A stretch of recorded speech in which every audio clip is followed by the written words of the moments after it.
আসসালামু আলাইকুম, সবাইকে আমন্ত্রণ জানাচ্ছি এবি নিউজ প্রাইম সংবাদে। আপনাদের সঙ্গে আছি আমি সুমাইয়া মেঘলা। শুরুতেই জানিয়ে দেব সংবাদ শিরোনাম। জনগণের রায়ে রাষ্ট্র পরিচালনায় প্রস্তুত বিএনপি। কিশোরগঞ্জে জনসভায় দৃঢ় প্রত্যয় মির্জা ফখরুলের।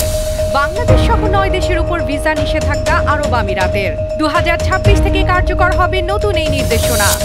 রাকসুতে ছাত্র শিবিরের 24 দফা ইশতেহার ঘোষণা। চাকসুতে জোট বেঁধে প্যানেল ছাত্র অধিকার পরিষদ।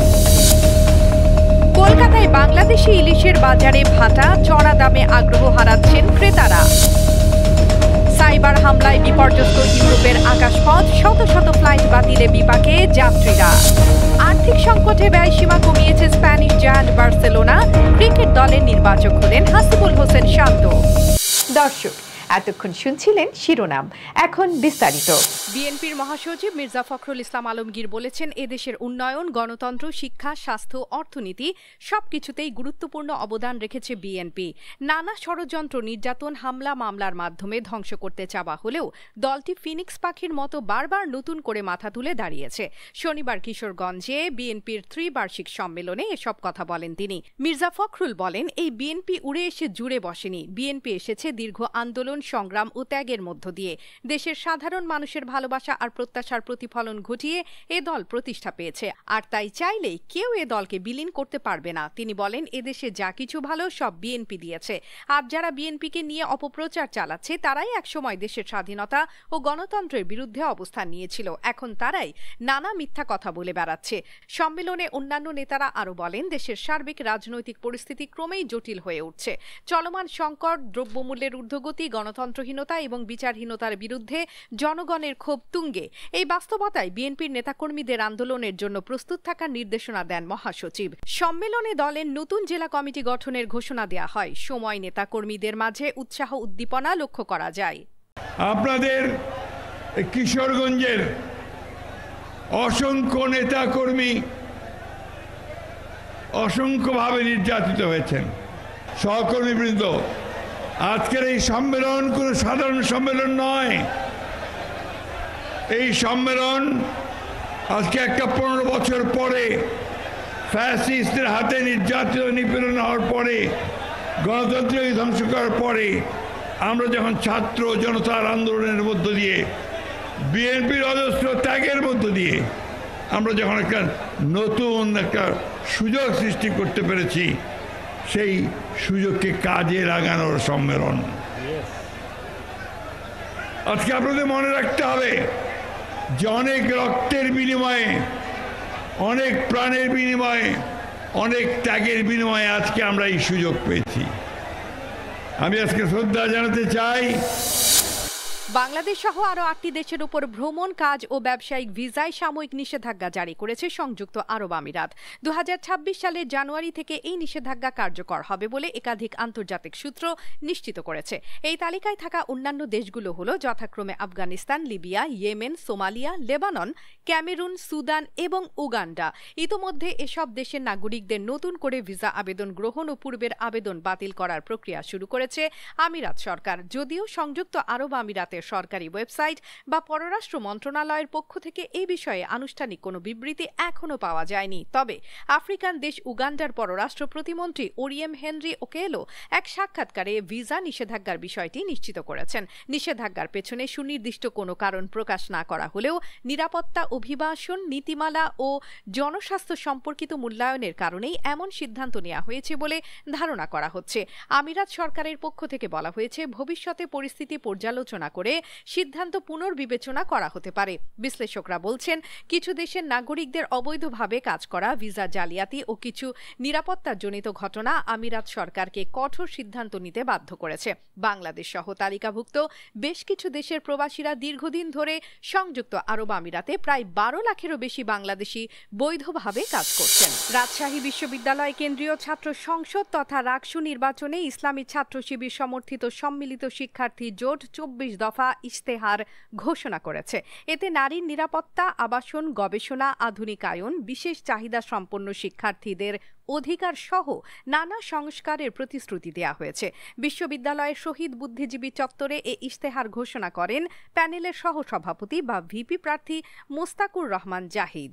ইশতেহারে 7টি বিষয়কে হ্যাঁ ও 7টি বিষয়কে না হিসেবে উল্লেখ করেছে প্যানেলটি। এছাড়া তারা ছাত্র সংসদের মেয়াদের 12 মাসে 24টি সংস্কার বাস্তবায়নের প্রতিশ্রুতি দিয়েছে। এদিকে চট্টগ্রাম বিশ্ববিদ্যালয় কেন্দ্রীয় ছাত্র সংসদ অর্থাৎ চাকসু নির্বাচনে সম্মিলিতভাবে অংশ নিচ্ছে বাংলাদেশ ছাত্র অধিকার পরিষদ ও ইসলামী ছাত্র মজলিস। সংবাদ সম্মেলনে তারা সর্বজনীন শিক্ষার্থী সংসদ নামে প্যানেল ঘোষণা করেন। ঘোষিত প্যানেলের সহসভাপতি বা ভিপি পদে প্রতিদ্বন্দ্বিতা করবেন বাংলাদেশ ছাত্র অধিকার পরিষদের তামজিদ উদ্দিন। জিএস পদে থাকছেন ইসলামী ছাত্র মজলিসের সাকিব মাহমুদ। সংবাদ সম্মেলনে বক্তারা বলেন, চাকসু নির্বাচন ঘিরে প্রক্টোরিয়াল বডির নিরপেক্ষতা নিয়ে প্রশ্ন উঠেছে।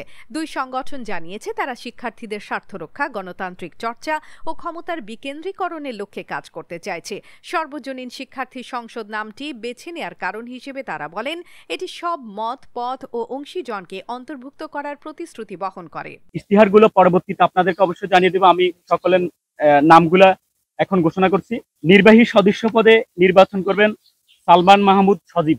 নির্বাহী সদস্য পদে আরো নির্বাচন করবেন আবিদ হাসান। নির্বাহী সদস্য পদে নির্বাচন করবেন কাজী বেলাল হোসেন। নির্বাহী সদস্য পদে নির্বাচন করবেন মোহাম্মদ মুজাহিদুল্লাহ মুজাহিদ আমাদের পিছনে আছে। পাঠাগার ও ক্যাফেটেরিয়া বিষয়ক সম্পাদক পদে নির্বাচন করবেন মোহাম্মদ মারুফ। বিষয়ক সম্পাদক পদে নির্বাচন করবেন ইয়াসিন আরাফাত। সহযোগাযোগ ও আবাসন বিষয়ক সম্পাদক পদে নির্বাচন করবেন রায়হান আব্দুল্লাহ। যোগাযোগ ও আবাসন বিষয়ক সম্পাদক মোহাম্মদ নাজমুস সাকিব। ক্যারিয়ার ডেভেলপমেন্ট ও আন্তর্জাতিক বিষয়ক সম্পাদক নাজমুস সাদাত মোহাম্মদ সায়েম।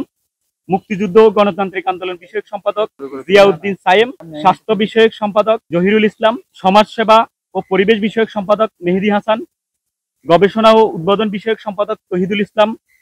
বিজ্ঞান ও প্রযুক্তি বিষয়ক সম্পাদক মাজারুল ইসলাম শুভ। ছাত্রী কল্যাণ বিষয়ক সম্পাদক পদে নির্বাচন করবেন সানজিদা আক্তার শিফু। সাধারণ সম্পাদক জিএস পদে নির্বাচন করবেন সাকিব মাহমুদ রুমি। সহসভাপতি এবং ভিপি পদে আমি তামজিদ উদ্দিন নির্বাচন করব। বাংলাদেশ থেকে ইলিশ আসার খবরে শুরুতে উচ্ছ্বাস থাকলেও বাস্তবে চড়া দামের কারণে কলকাতার সাধারণ মানুষের সেই আগ্রহ ক্রমেই হ্রাস পাচ্ছে। ফলে বাংলাদেশি ইলিশের বাজার এখন রয়েছে ঝুঁকিতে।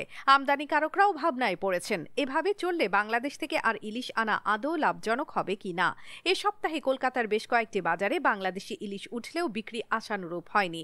একই চিত্র দেখা গেছে লেক মার্কেট, গাড়িয়াহাট, মানিকতলা সহ বিভিন্ন বাজারে। খুচরা বিক্রেতারা হাওড়ার পাইকারি বাজার থেকে মাত্র 5 থেকে 25 কেজি করে ইলিশ কিনেছেন, যা সাধারণ সময়ের তুলনায় অনেক কম। অন্যদিকে বাজারে গুজরাট থেকে বড় একটি ইলিশ চালান আসার সম্ভাবনার কথা জানাজানি হতেই বাংলাদেশি ইলিশের দাম আরও পড়ে যাওয়ার আশঙ্কা করছেন বিক্রেতারা। ক্রেতারা বলছেন, বাংলাদেশি ইলিশ খেতে ভালো, কিন্তু এখন তা আমাদের সাধ্যের বাইরে। ব্যবসায়ীরাও বলছেন, চড়া দামের কারণে ইলিশ পড়ে যাচ্ছে, বিক্রি হচ্ছে না। অথচ গুজরাটের ইলিশ অপেক্ষাকৃত সস্তা, তাই সেটাই কিনছে মানুষ। ফলে বাংলাদেশি ইলিশের কলকাতা বাজার ধরে রাখার জন্য দরকার সুলভ দাম ও সহজলভ্যতা, না হলে ক্রেতাদের মন অন্যদিকেই ফিরতে বেশি সময় লাগবে না। ইউরোপের বিমান চলাচলে চরম ব্যাঘাত ঘটেছে এক ভয়াবহ সাইবার হামলার কারণে।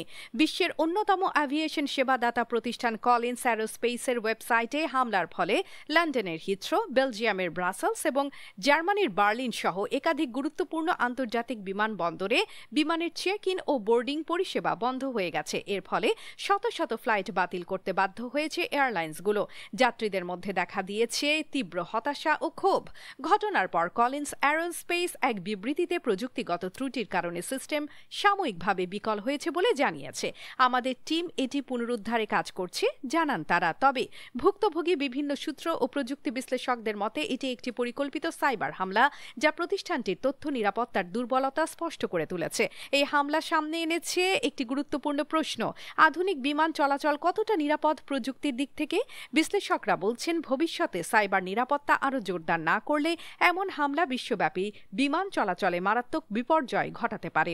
এ বিষয়ে তদন্ত শুরু করেছে ইউরোপীয় ইউনিয়নের বিমান চলাচল নিয়ন্ত্রক সংস্থা। তারা হামলার ধরন, উৎস এবং নিরাপত্তার ফাঁক-ফোকরগুলো খতিয়ে দেখছে। এই সাইবার হামলা কেবল কলিন্স অ্যারোস্পেস নয়, বরং বড় চ্যালেঞ্জ ছুড়ে দিয়েছে বিশ্বব্যাপী এয়ারলাইন্স নিরাপত্তার ওপর। বার্সেলোনার আর্থিক সংকট আরও প্রকট আকার ধারণ করেছে। দীর্ঘ সময় ধরে ক্লাবটি নানা অর্থনৈতিক চাপে থাকলেও এবার সেটি স্পষ্ট হয়েছে লা লিগার সদ্য প্রকাশিত ব্যয় সীমা তালিকায়। লা লিগা কর্তৃপক্ষ জানিয়েছে 2025 মৌসুমে বার্সেলোনার স্কোয়াড ব্যয় সীমা কমে দাঁড়িয়েছে মাত্র 351 মিলিয়ন ইউরো, যা আগের মৌসুমের তুলনায় 112 মিলিয়ন ইউরো কম। বিপরীতে চিরপ্রতিদ্বন্দ্বী রিয়াল মাদ্রিদের ব্যয় সীমা বেড়ে দাঁড়িয়েছে 761 মিলিয়ন ইউরোতে, যা লিগের অন্য যে কোনো ক্লাবের চেয়ে অনেক বেশি। শুধু নতুন খেলোয়াড়দের পেছনেই নয়, ক্লাবটিকে বর্তমানে স্কোয়াডের খেলোয়াড়দের বেতন পর্যন্ত কাটছাঁট করতে হয়েছে। এতে ক্লাবের প্রতিযোগিতামূলক সক্ষমতা কমে যাচ্ছে বলে মনে করছেন বিশ্লেষকরা। লা লিগা প্রতি মৌসুমে ক্লাবগুলোর ব্যয়সীমা নির্ধারণ করে, যা অন্তর্ভুক্ত করে মূল স্কোয়াড, কোচিং স্টাফ, রিজার্ভ ও যুব দল সহ সমস্ত খরচ। ক্লাবগুলোর আর্থিক স্থিতিশীলতা ও আয় বিবেচনায় এই সীমা নির্ধারিত হয়। এবার ক্রিকেটের খবর। জাতীয় ক্রিকেট দলে নির্বাচক প্যানেলে আসছেন নতুন মুখ।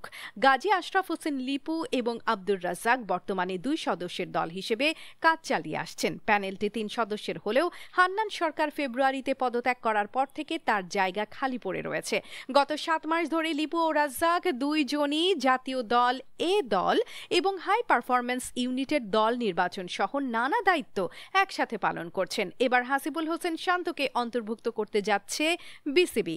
নতুন নির্বাচক যোগ হলে প্যানেল আবারও পূর্ণতা পাবে। এতে নির্বাচন প্রক্রিয়াও আরও দক্ষভাবে পরিচালিত হবে বলে আশা করা হচ্ছে। নির্বাচকের দায়িত্ব শুধু দল ঘোষণা নয়, খেলোয়াড় বিশ্লেষণ, মাঠ পর্যবেক্ষণ, পারফরম্যান্স ট্র্যাকিং সহ অনেক গুরুত্বপূর্ণ কাজের সঙ্গে জড়িত। তাই 3 জনের পূর্ণ প্যানেল দল গঠনে ইতিবাচক ভূমিকা রাখবে বলে মনে করছেন বিশ্লেষকরা। দর্শক, এতক্ষণ আমাদের সঙ্গে থাকার জন্য ধন্যবাদ। সর্বশেষ সংবাদ পেতে ভিজিট করুন আমাদের ওয়েবসাইট www.abnewsinternational.com এ। সেই সঙ্গে নিয়মিত ভিডিও নিউজ পেতে আমাদের ফেসবুক পেজ ও ইউটিউব চ্যানেলে চোখ রাখুন।